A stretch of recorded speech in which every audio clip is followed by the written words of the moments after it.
Greetings and welcome to this week's edition of One Big Thing. Kurt Goulding here, and today's One Big Thing is chess. It most certainly appears that USDA is playing some kind of chess game, or certainly some kind of strategy game that's going on in how the numbers they come up with.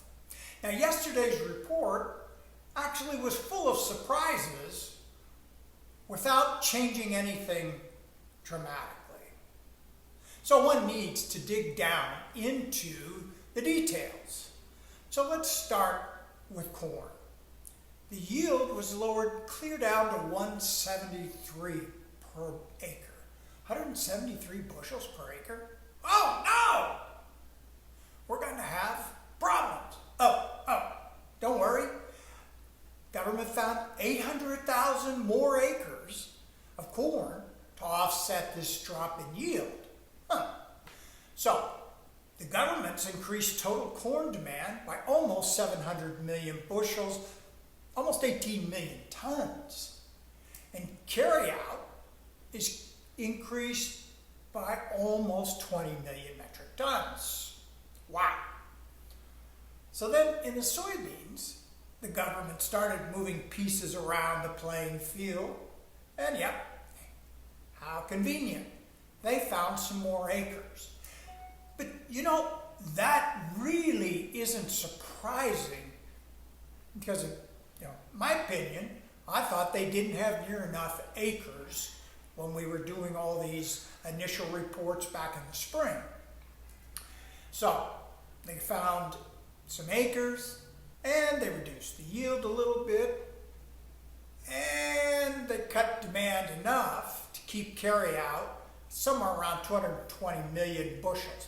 And that 200 million is an absolute minimum pipeline.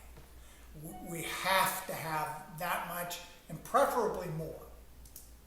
Now, as we look at all this in the U.S. and going, okay, this is all fine. The U.S. crop, for all intents and purposes, both corn and beans, are pretty much made. What we're going to see with this last bit of heat that we've had is accelerating the corn harvest and getting more people in the fields. So we're 5% done with the corn harvest, and so we'll start getting more reports here as we get to the end of the month. Soybeans, they're still a few weeks away from getting underway. But you know what? It's still a weather market, but not the U.S. No, it's Brazilian weather that we're going to focus on now. Their first crop, corn, and their soybean crops are being planted now. And 80% of those areas are short of moisture. Oh no, wait a minute. Isn't this a story we've heard before? And in the South, the region where wheat's produced, they're getting too much rain. And it seems to be really impacting wheat quality. So, while we're speaking of wheat, the global stocks are falling. Now, this is interesting because this is going to make Russia and Ukraine even more crucial to have good crops.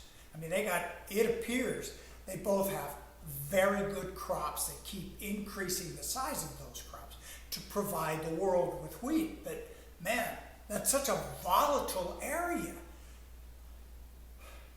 And then rice. Man, that's one of the foundational foods of the world.